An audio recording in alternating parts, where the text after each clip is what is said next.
All right, everyone. It looks like we have several people logging on, and I bet we'll have more popping on as we get started. I went ahead and turned everybody's camera off just because here in just a second, Jennifer will be sharing her screen. That way it's nice and big for us to be able to see.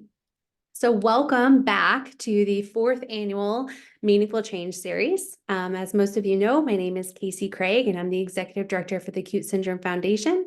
And I also have two amazing kiddos, Lincoln and Stella, Stella being my SCNAA warrior. And so today, I'm really excited to have Jennifer Seidman here with Courageous Parents Network. As we were really thinking about this theme, of the challenges that we face as caregivers with kids with SCNAA. And we were looking at different outside programs or outside networks that we could bring in. We wanted the experts here to really talk about the different challenges that we face. And Courageous Parents Network just really stood out. And so Jennifer and I had a conversation of how could we partner together and how could we make this work. And so I am here with Jennifer Seidman, and she is going to talk about decisions and all the things that go along with decisions. And I just want to encourage everyone that is here and validate you that regardless of how your child presents with SCNAA, we all have major challenges and major decisions that we have to make every single day. And so, Jennifer, I'll let you introduce yourself and kind of start and chat about Courageous Parents Network a little bit. That way our parents know where to go to find more information, because you guys are just a wealth of knowledge. And then we'll get to started talking about all the lovely decisions we have to make. Great. Well, thank you, Casey. I'm going to try to share my screen now. Everybody, please excuse the mess of my your desktop. I'm the same way. desktop. No worries at all. But here I am.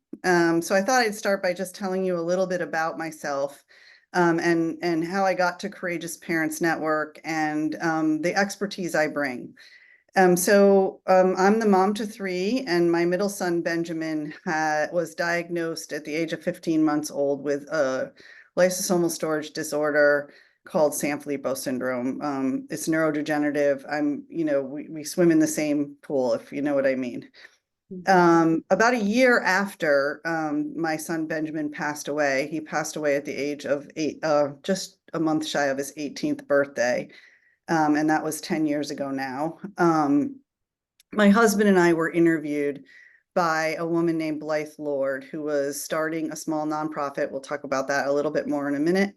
And she also involved our palliative care doctor, who you see in this same screen grab here with my husband and I in the picture. And I bring that up because she will be presenting in the session that is on end of life and coping with end of life issues. So I thought it would be nice to introduce her here. And then in the next session, I'll be talking to you about palliative care and sort of how it informed the latter half of my son's life.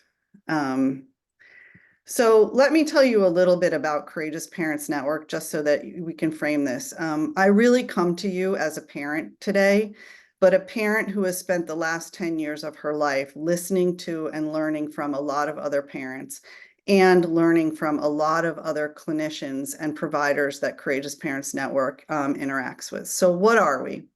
We're a nonprofit, and what we do is we provide curated digital resources and now some programming since COVID to caregivers and other people caring for children who have medical complexity. So that would include clinicians come to us for a lot of educational learning. In fact, we have resources just for them. Teachers often use our website to educate themselves to the lived experience. So all of the people that touch our children. At the center of everything we do are parent and clinician voices. So you saw that interview with me, and that's how we bring it through different mediums. And what we're trying to do is illuminate the lived family experience.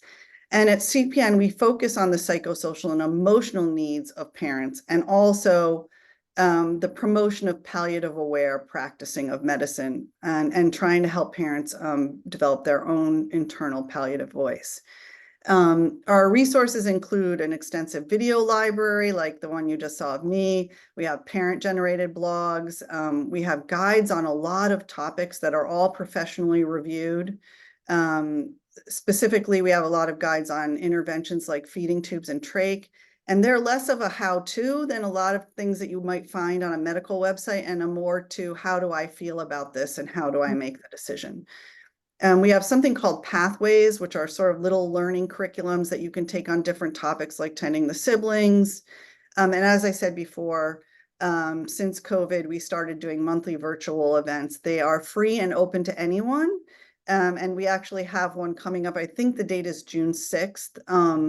And ironically, it happens to be on decisional regret. And for many of those, we actually bring in an outside professional, even as we subscribe to the fact that in many cases, the parents are actually the professionals. But we try to make it a little bit of a learning experience for you. So here on the screen, you see on the left is the homepage of Courageous Parents Network. But last fall, we introduced a second resource. It's called NeuroJourney, and it's specifically designed for a unique audience of Courageous Parents Network, although the majority of the audience, and that's parents caring for children with severe neurological impairment. Unlike Courageous Parents Network, which really solely focuses on the psychosocial and emotional considerations, in NeuroJourney, you will find medical content on some of the major complications that children with an SNI might encounter, written by medical professionals. So it will give you sort of a broad overview on seizures and a broad overview on, some of the other things like constipation that our children face. I think you will find yourselves there. And infused throughout it is a perspective here represented on the screen on the right by that little heart, which brings sort of the palliative voice, or into grappling with some of these harder medical content. So that's what CPN is, and that's how I come to you and what I bring this experience with. So why don't we go on now, and as Casey said, we're going to talk about the multitude and layers of decision. As I like to say when I talk to outside people like clinicians, that decisions for us are embedded and elaborate, and there's really no other way to describe it. The average adult, and this is just the average adult, makes 35,000 decisions every day. That's I crazy. mean, that is just flabbergasting. And well, some of these decisions, as we all do, are made mindlessly, like when you open the refrigerator and just pull out the seltzer that's sitting there. There is a lot of research that indicates that as your level of responsibility increases, so does the multitude of choices that you have to make. Now, this research is for regular people, not people who are similar to you and I. So what does that mean for families like ours? Well, it means we're exhausted, is really what it means. And it's a real thing. We suffer from something called decisional fatigue, most of us anyway. And that is really just the mental exhaustion that comes from making so many decisions. And I want to take a minute here to recognize that doesn't always mean medical decisions. What decisional fatigue is a compounding thing. So sometimes even simple decisions can become fatiguing in a way that they might not for the normal person. So here are 5 things that researchers tend to tell us increase decision fatigue. And I just want you to like it mentally in your head, say, can I check this one off or can't I check them off? There's 5 things. You make a lot of decisions every day. You make decisions that impact other people. You're in the midst of a difficult life situation. You're faced with uncertainty. And you have either perfectionist tendencies already, or you develop them as a way to cope with uncertainty. Check, check, and check, right? How about all 5, right? Every finger is going up here. So, and so it's important to sort of just digest all of this for a minute and understand, I think, to validate in your own experience that this is what you're experiencing. And I find for myself, and we find at Courageous Parents Network, the more parents feel validated, the more secure and confident they feel. So just start. And just to kind of jump in there, that was really eye-opening to me because sometimes I know like my spouse can get a little annoyed. He's like, "What do you want for dinner?" And I'm like, "I don't know. I don't know." And I can't make decisions about simple things. I'm like, "Why can't I do this?" And Yes. this makes sense because I'm making decisions about life and death situations half my time that, what we have for dinner or, what we do on the weekend. I don't really care. I mean, I might care, but I'm just exhausted. And so someone else make the decision, right?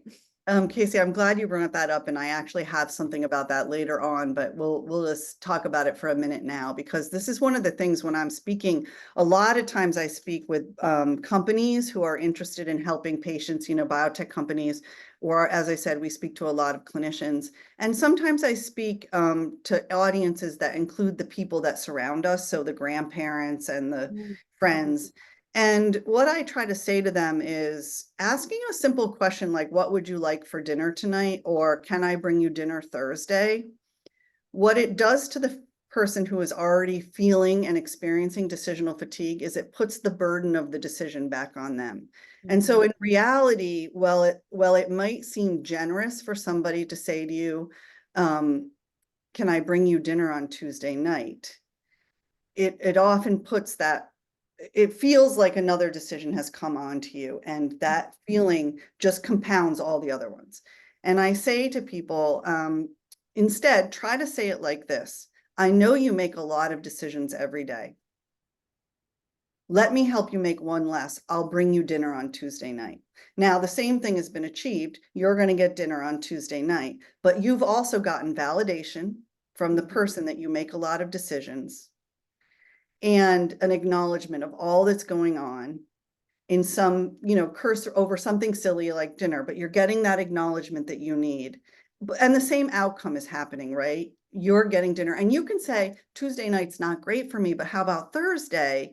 But now the burden of the decision has not landed on you. So I encourage all of you in telling this, the reason why I say this, and when I work with companies and clinicians, I want them to change the way they're asking us things.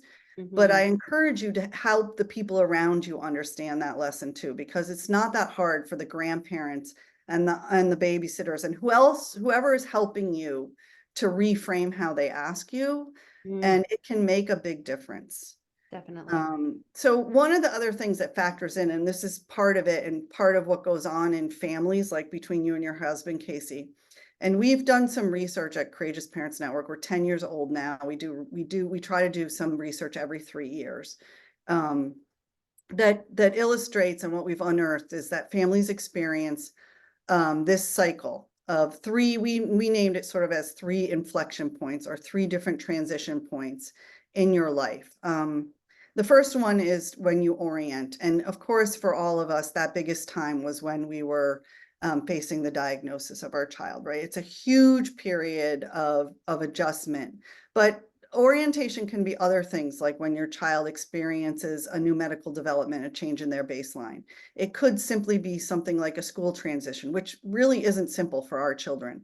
Or it could be with another child, or you've had a job change, or you've moved. It doesn't have to be just around our child. There are lots of places where we reorient, but we are constantly and chronically doing it really around issues that surround our child. And these times of orientation also come with feelings of confusion, feelings of isolation, and a desperate need for information and guidance. And I want to make you aware of feelings. We're going to talk about that throughout this process. The next part of that cycle is when you start to navigate. This is when you start to figure out, what do you need? Who are the people you need? You get your medical team more in place. Maybe you've added somebody. Maybe you've gotten rid of therapy that is just too much of a hassle and you don't think it's really benefiting your child anymore. This is when you start to make all of those things. It's usually a time period where you are, yes, facing some big interventional decision points. So it is a period where you're facing a lot of decisions, and where you feel a driving need to understand your options and the impact of your decisions. But you've started to sort of build the scaffolding that's going to help you do that. It's probably the hardest phase in all of this, even where the orientation part feels the most heart-wrenching, and if that's the right word, but hard on your emotions. Anyway, once you get those sort of things in place, and we've all experienced this, those sort of plateaus that our kids are on, or our life feels like it's going on a really great plane. You feel confident in the decisions that you've made, the direction that your family is going, feels good. And this is the time period where we start to feel like our families are strong, we're being a good parent to our child. And so what I want to point this cycle, I wanted to bring this cycle in because I want you to understand how this cycle can increase decision fatigue and affect our decision-making process. Because even as this cycle happens for all families, right? All families face transitions and they have to sort of go around in this cycle. What's happening for our families is that this cycle repeats more often and importantly in closer succession. Mhm. So the time between each one of these cycles can be very short. You can be constantly moving, even on a daily basis, through these entire cycles. The other important part of this, and again, this is true for all families, but it is especially true in our situation because the things we are navigating and putting together and in place are more difficult, is that not every member of the family is passing through this cycle simultaneously. So I'll give you a quick example of this. In my own household, it was my husband who tended to orient to shifts in my son's baseline as he was declining neurologically much quicker than I did. I really needed to sit in my sadness and would have true funk periods. And he was already navigating. And because of that, it complicated our ability to make decisions together. And decisions that are made together often are the ones that feel better. And so this cycle plays into our capacity to make decisions and into our feeling of decisional fatigue. And so it's important to understand it. And sometimes it's helpful to go back and look at your family when you're in one of those changes and transitions and assess, where is everybody right now? And I would say, I mean, I'm a very intentional person.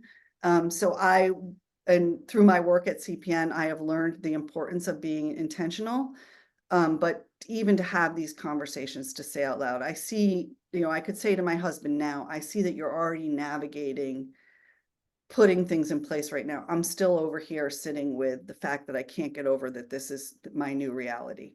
So let's come together for a minute and just sort of voicing it out loud. So understanding the family cycle can help you understand decision making.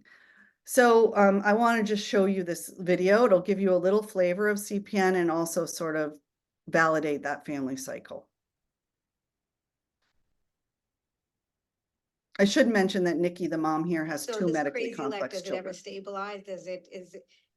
It doesn't. It's every time something new comes up, whether it be, the decision to not do a tracheostomy for Avery. And was that going to benefit his life?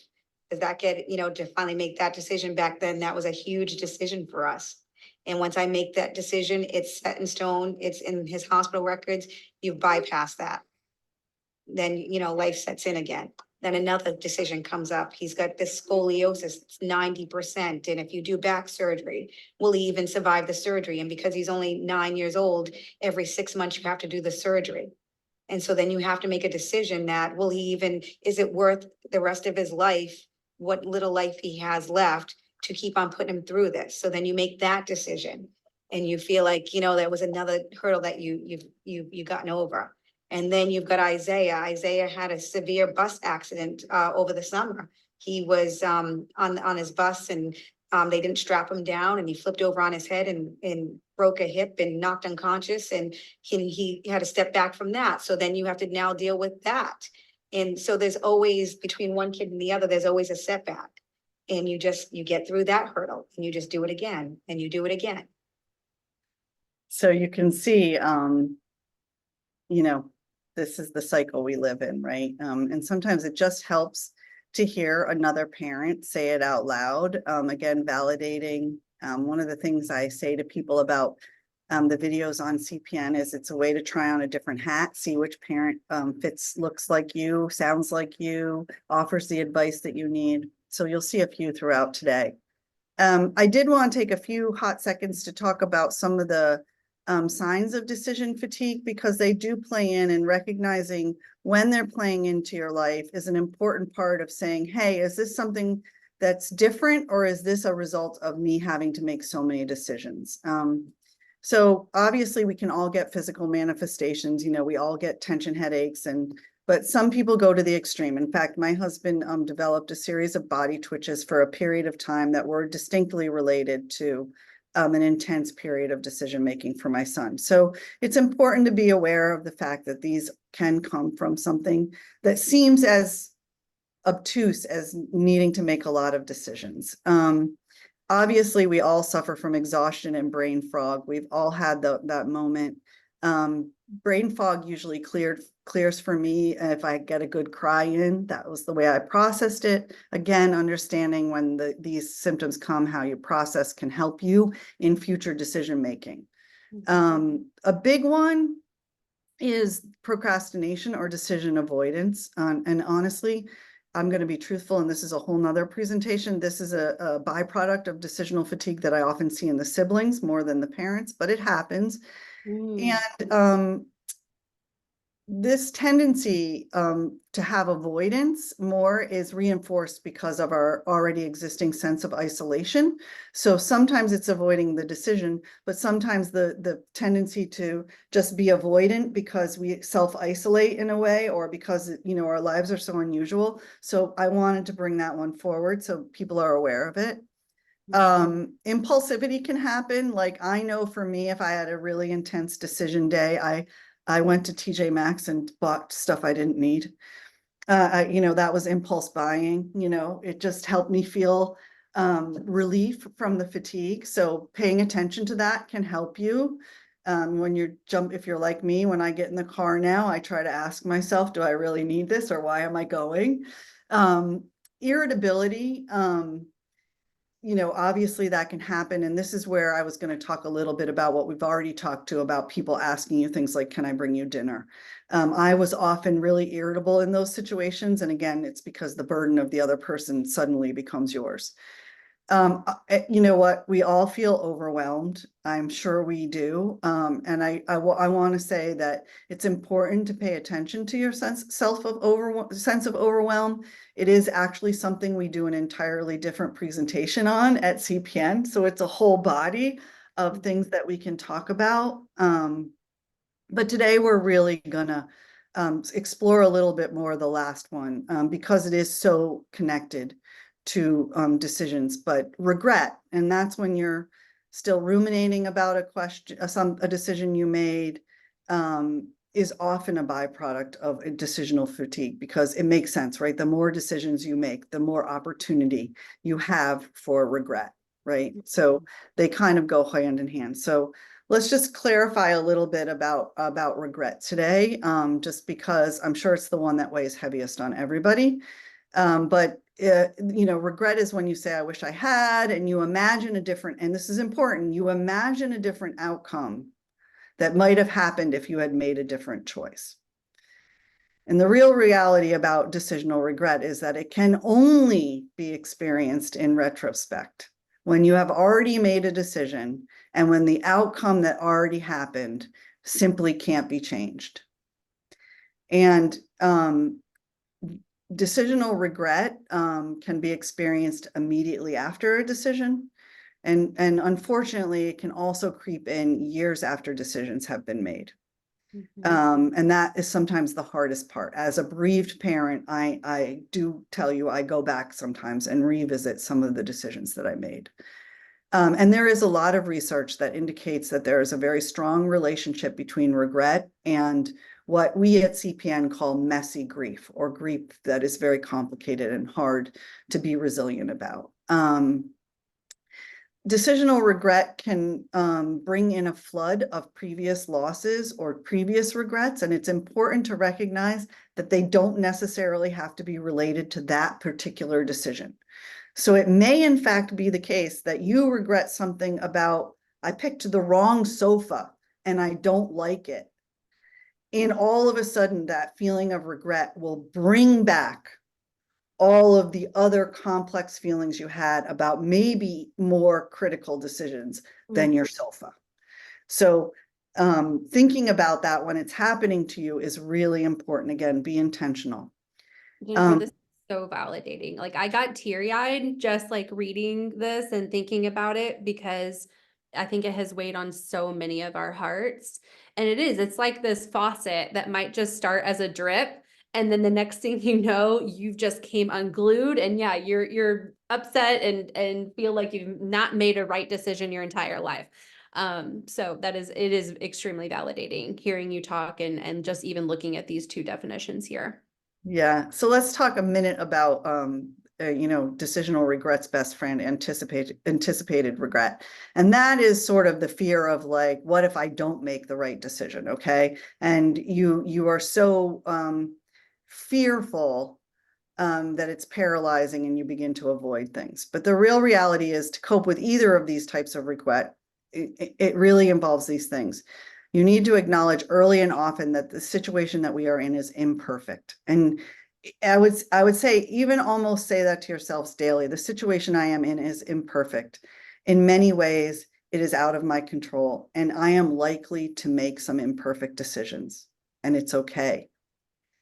It's really important the way that you can reframe in periods of regret is to have compassion for yourself and to trust that you are making the best decision you can, given the information you have at the moment. And then to seek the people you need to get the best information you can in the moment. We'll keep talking about that a little bit more. Because the real reality is that regret is inevitable. It's almost so hard to avoid. And this is true. Remind yourself that this is true of parenting any child, not just medically complex child. I find my own resiliency is always bolstered when I remind myself that some of the experiences that I am having, while in the extreme, are not outside of the normal parenting situation. And just keep reminding yourself, none of us get it right every time.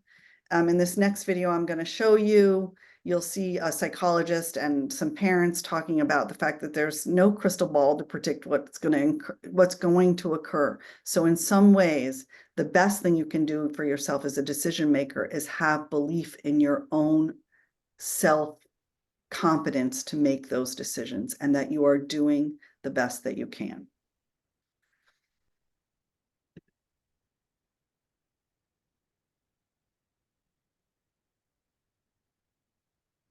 I think parents do worry that they're going to have regrets. Sometimes parents already have some regrets, not doing something sooner, not finding a different doctor, not going to a different place. And sometimes people are worried that they're going to make a decision and then they're going to regret it down the road. I think acknowledging that there are sometimes both the feeling of regret, the worry that there are going to be regrets, and occasionally there are regrets. And it kind of comes with all the different feelings that occur. When I got first diagnosis, right off the bat, I said to myself, for myself, that I wanted to make sure that throughout this entire process, that every decision that I made was something that I was going to be able to live with later on. I didn't want to have any regrets. And I can say without a doubt, up until right now, that I don't have any regrets. Not one decision that I've made for her or one decision that I haven't made for her do I regret. Not at all. I think what's important is to help people understand that if they've really done the best that they could at the time in a given situation, and that they've been thoughtful about their decision making, whatever it is, and acknowledged even when there were several different roads and they didn't know which one to go, and they examined all the different possibilities and they finally made a decision and they made a choice, that later when you look back and you know that you've been thoughtful about that, you knew there was a possibility of regret, but with the information you had and the supports that you had and the decisions in the moment, you thought about it, you took the time, you were really careful, and you made the best decision you could, I think helps people later know that they had taken the time and gone through a process. I think managing the fear of regret is difficult. I think we all are gonna fear regret. And we're all gonna think, there's always another way we could have gone, or another treatment, or another fight, or another day, or another feed, or whatever. Since being on the other side, since Kai's died, I can honestly say that I don't have a lot of regrets about the process. I feel like I was active in the process, and that people listened to me, and that things that I felt very strongly about, I made sure happened.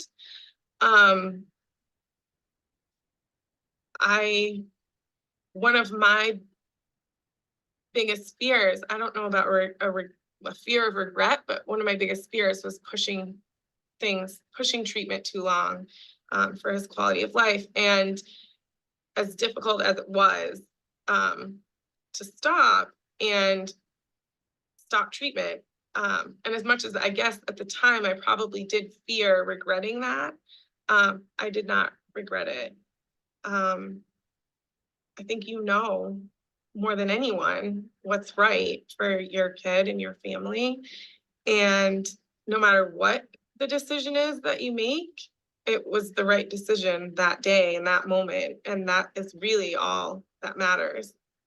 In the end is going to come one way or another, if that's your prognosis. And the way you handle it moment to moment, everybody does the best that they can. I really believe that.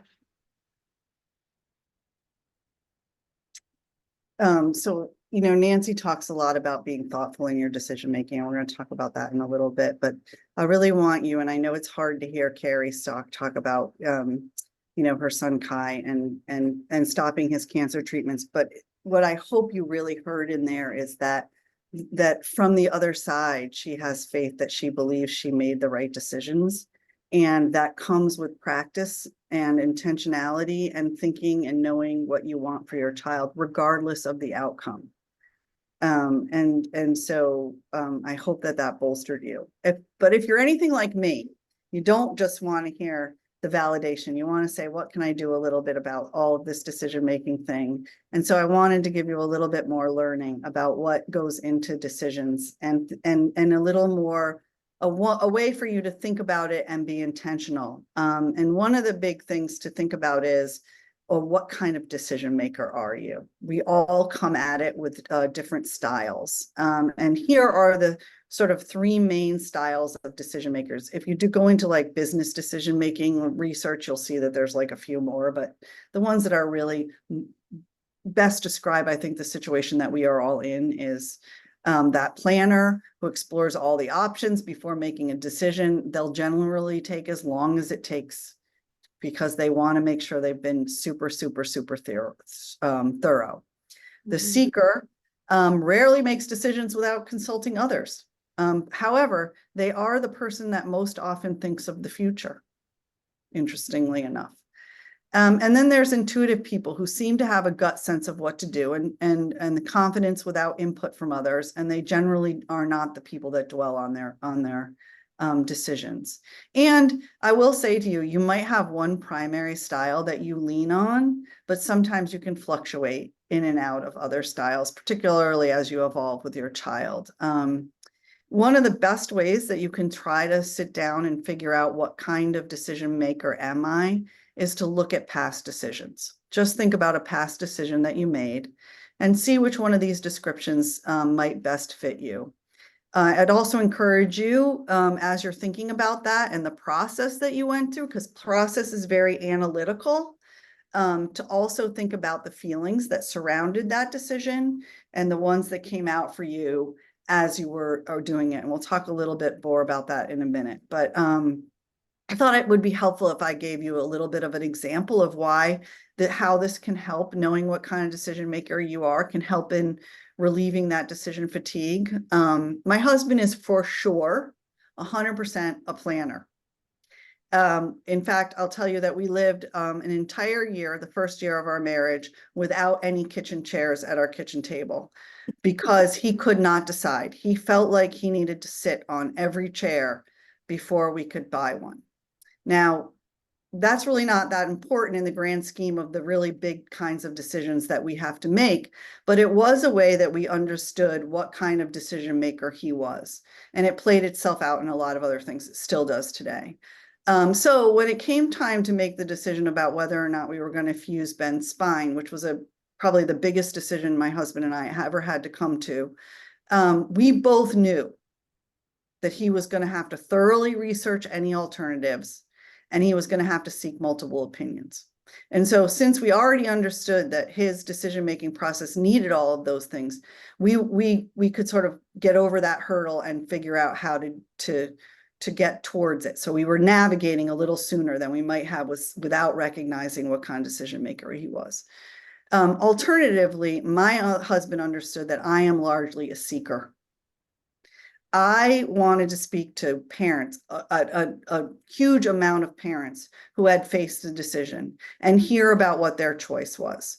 I needed to find my confidence in my decision by listening to them. And I did this all during a time when a resource like Courageous Parents Network didn't exist. Because now you can go on our website and listen to different parents, you know, in the middle of the night if you want to, because it's all digital, and sort of get that if you're the seeker kind of person like I was.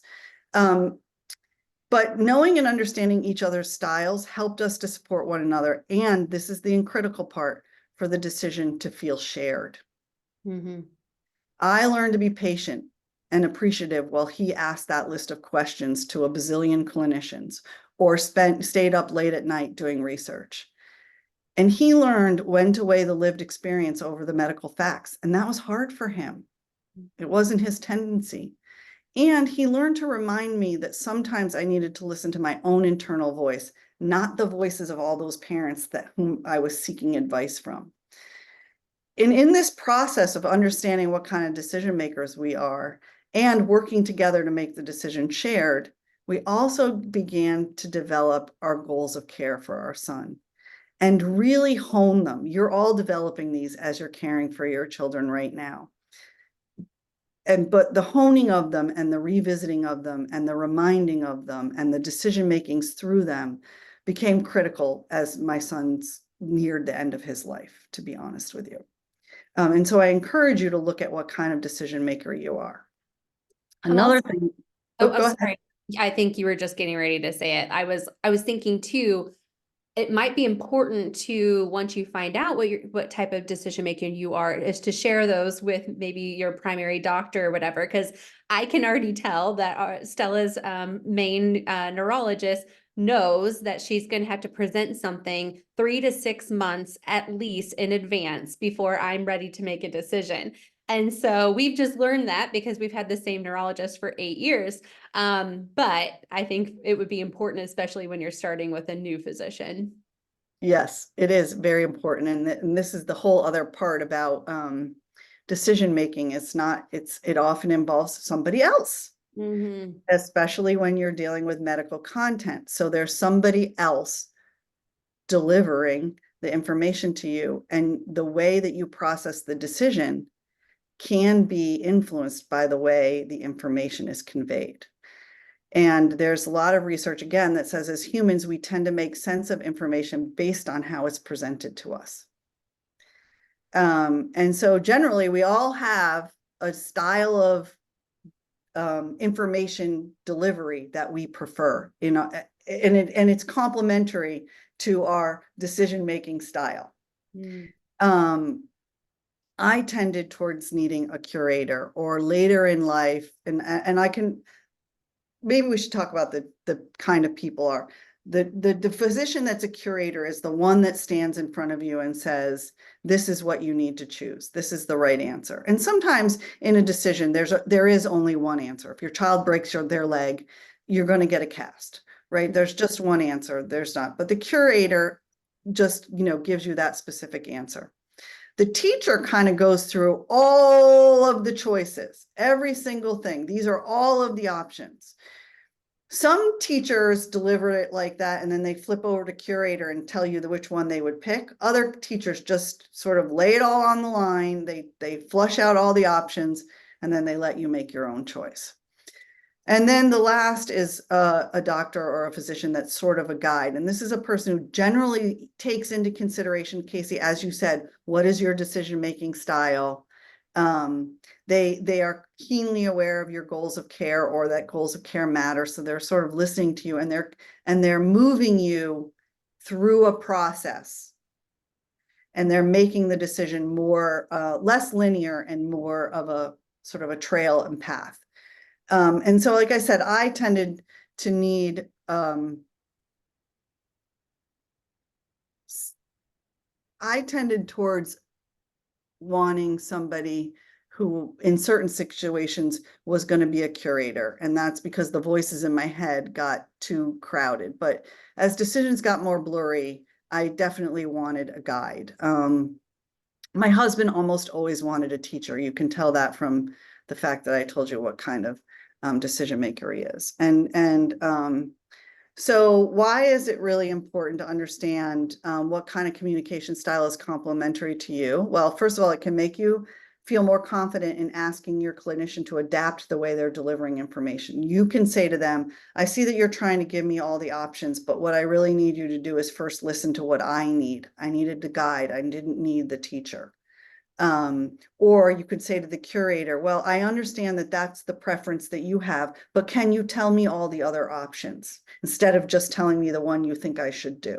So it can help you understand how to ask a clinician that you might have to deal with to adapt to your style rather than you adapting to theirs, because that's what happens most of the time. It can also help you know that, hey, this is a time when I need a second opinion. This is a time when I need to find a different voice to tell it to me in a different way. It's also a good way to know if you need to seek an extra resource, like a good palliative care clinician or a social worker who can help you bridge the gap between these styles.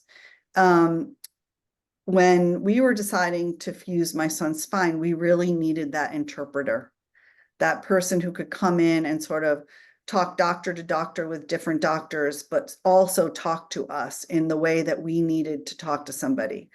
We knew, because we live in Boston, that we had the absolute best pediatric spinal surgeon in Boston. We knew that he had only one recommendation: fuse your son's spine.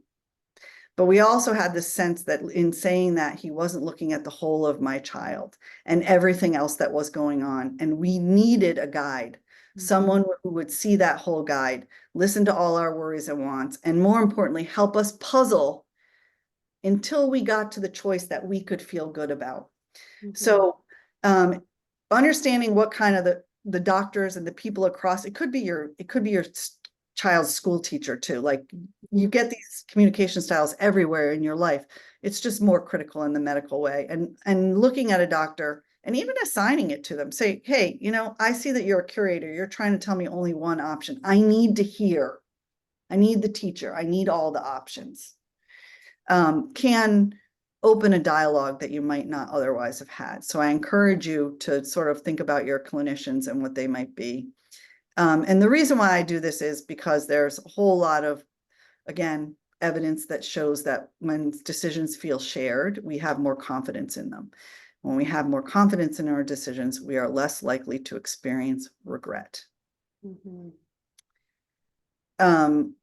So earlier, I told you that when you're trying to think about what kind of decision maker you are, and you're revisiting those old decisions to see what your step-by-step process was, to also sort of think about what feelings were attached to that. And this, I wish this statement came out of me, but it did not. It came from my palliative care doctor, Pat O'Malley, who you'll meet in the third session. And what she said to me one day is that we make decisions in two places. We make them in our hearts, and we make them in our heads. But it is the case that so often as parents of medically complex children, we tend to forget the role our hearts make in decision-making. We tend to rely more heavily on our heads, but it's important to think about your heart. And so I'm going to challenge you when you leave this session to think about a decision you made with your heart to write down the feelings that are associated with that decision. Then think of a decision that you made with your head. And it's okay, neither one is the wrong place to make a decision. We just do them in both places. And to record your feelings, again, around the time that you made the decision in your head. Did they align? What differences did you know? Do they talk to one another when you're making a decision, or do they seem separate? I think if you did a tally of which is the louder voice, it might tell yourself something about your decision-making process. And again, bringing intentionality to that awareness will help reduce your fatigue. Really, and you all know this already because you're doing it, it's listening to our hearts that helps us determine our goals of care. Mhm. And when we clearly define our goals, and when we have opportunities to revisit them and remind ourselves that our goals are in place for a reason, and that we came to them not easily, but with a lot of hard work, we generally can meet the challenge of a very hard decision. And this can be critical in coming away feeling like you have been the best parent you can be to your child. And this is really all any parent wants at the end of the day, is to feel every day that you have been the best parent that you can for your child. So I thought I would just play one last video for you. And this is from a pediatric palliative care clinician.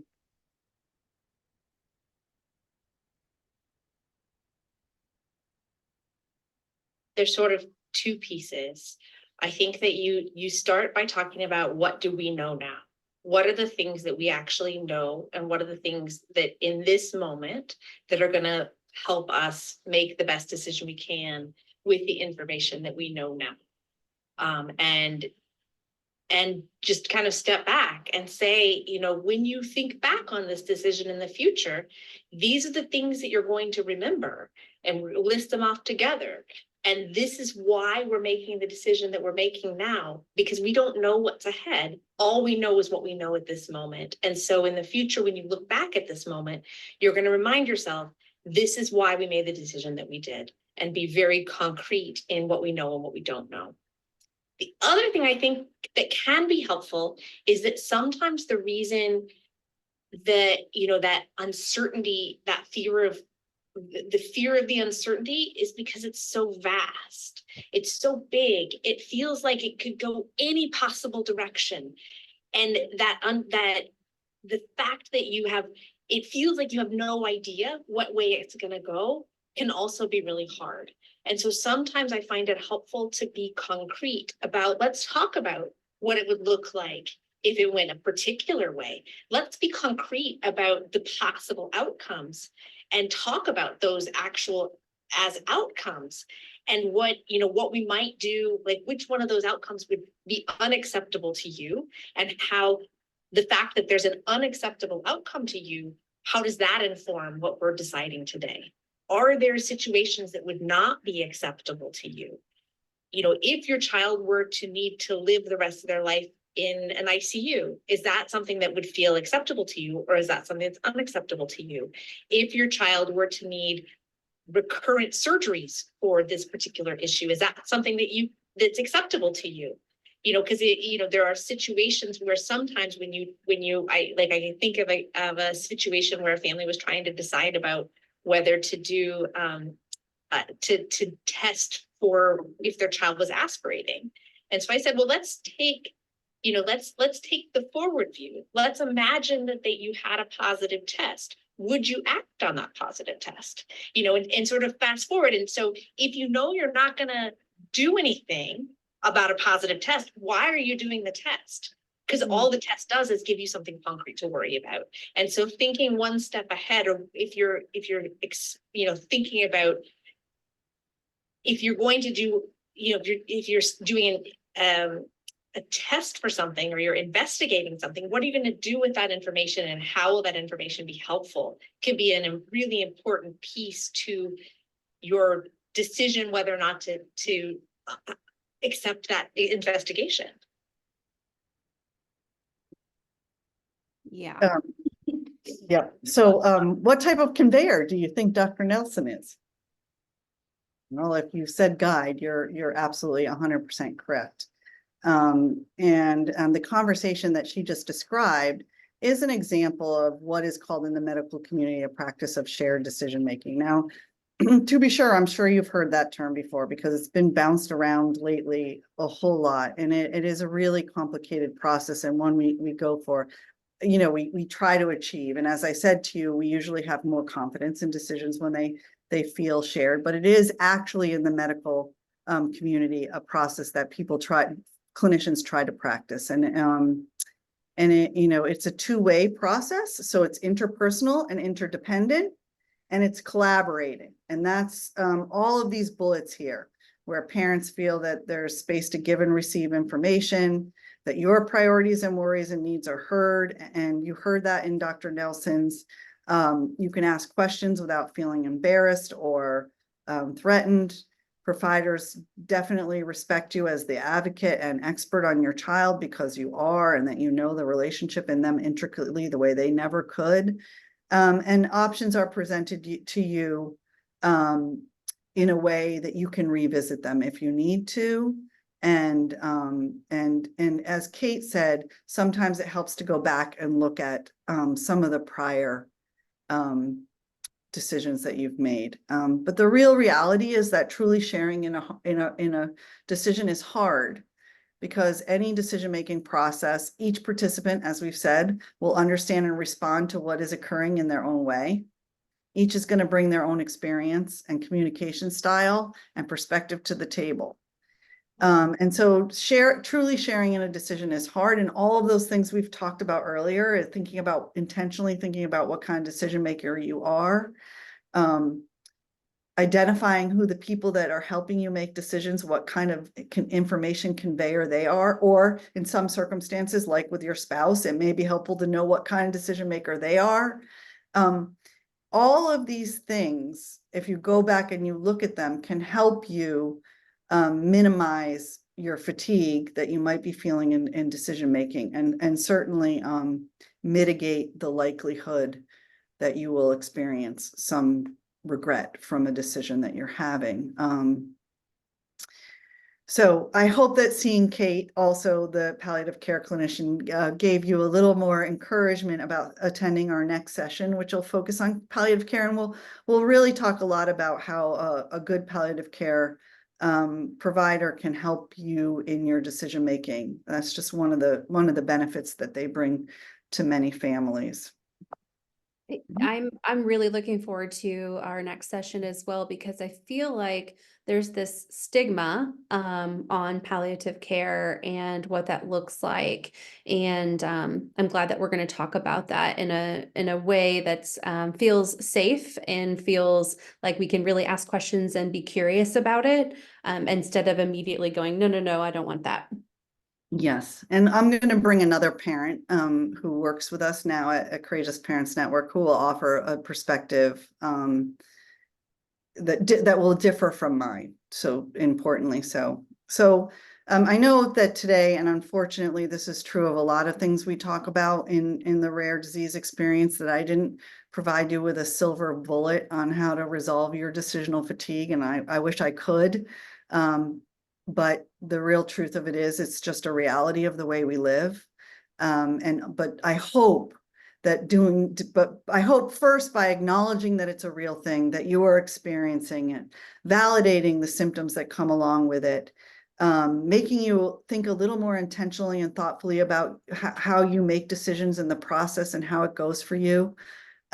Importantly, I will stress thinking about the feelings that go along with that, because again, regret is a feeling. It's not actually a tangible thing. I hope that it's helped you just have more confidence and really have that compassion for yourself, that you are doing the best that you can today with the information that you have in this moment. And that's really all we can do as decision makers. I do want to offer you a few resources that are available on Courageous Parents Network.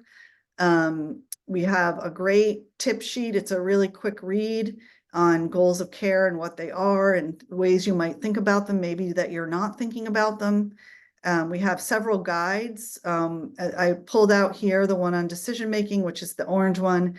And then also, and this is all in our guide section on our website. We even have a little like talk track that you can use if your clinician isn't really responding to you the way you want to. So it might help you sort of meet that information giver who isn't the kind of conveyor of it that you need. And then I just pulled out some of the topics within our video library that are relevant to today's discussion that you might visit and watch some of the video interviews that are in there. And it will feature both parents and clinicians. And again, the thing I would say to you, the nice part about it is that unlike being in a support group, if you don't like what the person on the video is saying, you can just turn it off and pick the next one and move along until you find the way and what you need. And so that's what I love about our video library. And lastly, I do want to offer, this is my email address. And you are all welcome to email me. I put that little briefcase there because I hope it looks like a toolbox, because I want you to know now that I am a tool in your toolbox, and you can always use me. I will tell you two other things. Again, I'll remind you that if you want to explore decisional regret, we are having an event in June.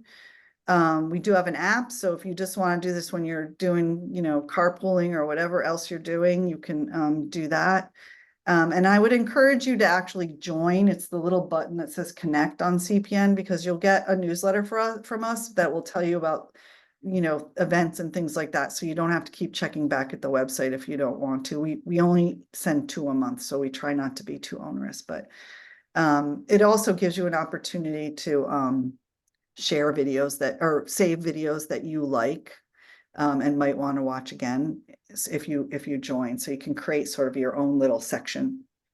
The app is wonderful because you could literally use it at any point in time. If you're bedside in the hospital with your kiddo, or if you're up late one night and you can't, sleep, or you're up on overnight duty with your kiddo, you can, throw some earbuds in and listen to those videos. And yeah, the app is really wonderful.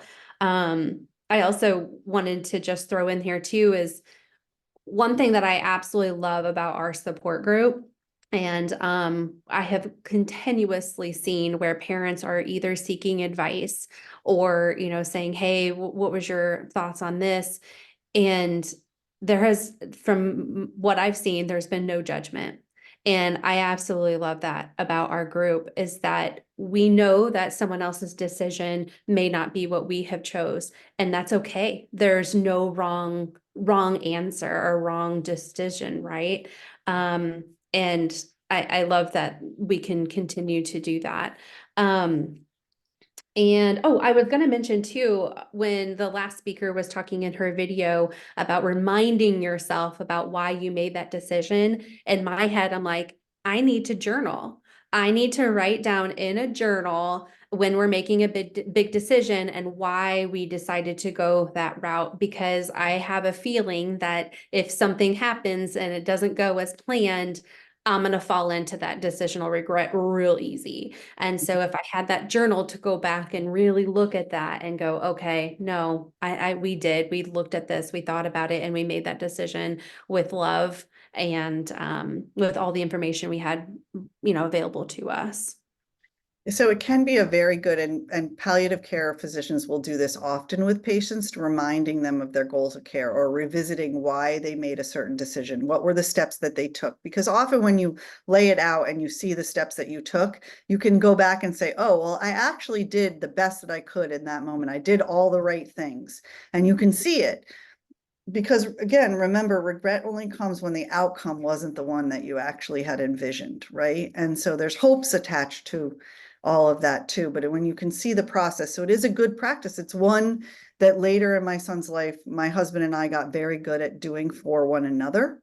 And so again, it goes back to being thoughtful and intentional in your decision making, and reminding yourself it is a very good practice, especially with difficult decisions. Yeah. And I think the range of decisions too that our community sees, it could very well be, should I trach my child or not? Or it could be the behaviors are out of control. Do I treat it with medication? Do we do ABA therapy? Or, it's just a huge wide range of decisions. And what you've talked about today is applicable to all of them, right? Yes, and I would say to also one thing, and then Nicole had a comment or question in the chat, is to remember that every decision that feels big is big. Mm-hmm. And it's really important not to do the comparative analysis, like this decision over there that person is doing. Feel like, you can experience this. Like, here I am trying to decide to fuse my spine. Well, if you're just worrying about what medication you're going to give control your kid's behavior, in the moment, that feels very big to that parent. I went through it. I knew it felt big in that moment. And it's really important to remind ourselves, and this is why your community is doing so well, is you're appreciating everybody's decision for the bigness that they're feeling in that moment and not making the comparison. And that is tremendous. And it takes a lot of courage and the ability to be receptive to other people.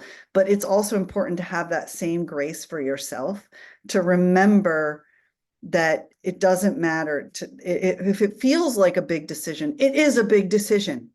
Even if in comparison to some other decision that you're watching somebody else make, it doesn't seem like it should be.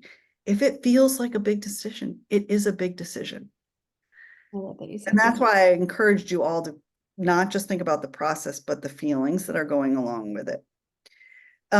So I want to talk about, we often as parents get us into a situation where somebody disagrees with the decision that we make. It's unavoidable. I think the best thing you can do is to continuously remind yourself that you know your child in a way that they don't. Mhm. You are living it 100%. So to Nicole's point, school is only seeing your child and for a small period of their life. And in the whole grand scheme of things, you're the one that holds all of those pieces in one place. And it is not inappropriate to say, this is my choice to make. I'm sorry if you disagree with it. How can we come to a solution? So my own son in San Filippo goes through a extended period of lots of negative behaviors, let's just call it that, and that are not school friendly. And we were pretty drug averse to treating some of those in my family, for right or wrong. Sometimes I look back and say, oh, I might have tried that, but you have to just decide that remembering that you're doing the best you can today as the parent and that you are the expert on your child is my best advice to you. Thank you. Yes. Well, I think I was kind of going through the chat. Was there anything else that we needed to address? I think everyone did a great job with responding back to each other and validating each other, which I love. And that's also what we see in our support group. I want to thank you, Jennifer, for coming today. And I look forward to our next conversation as well when we talk about palliative care and what that looks like and how it can help us in this journey that, like you said, seems nearly impossible almost daily, right? I also want to just thank Courageous Parent Network for partnering with us and kind of designing these few segments for us as we kind of went through our theme and what we wanted to hit in this series. And I also wanted to thank our sponsors. So we have a platinum sponsor, Neurocrine Biosciences, and a gold sponsor, Praxis Precision Medicines. And both of them for not only just sponsoring, but being such a supporter of our community and realizing how important this is for us to hold these series annually and how much they're appreciated. All Well, right. thanks for having me. I again please feel free to reach out. I hope I see you guys all in, what is it, like 10 days? When's the next one? Yeah, I think it's June 4th, maybe. I had the date up and then Yeah. yep, June 4th. It's gonna Yep. be in the evening this time. That way we're gonna try to hit a couple of different times to see what fits best for people. So we'll see you on June 4th from 6 to 7 PM Eastern Standard Time. So Great. Thank you. awesome. We'll see you all then. Thank you and have All a right. wonderful day. Bye, All right. guys. Bye.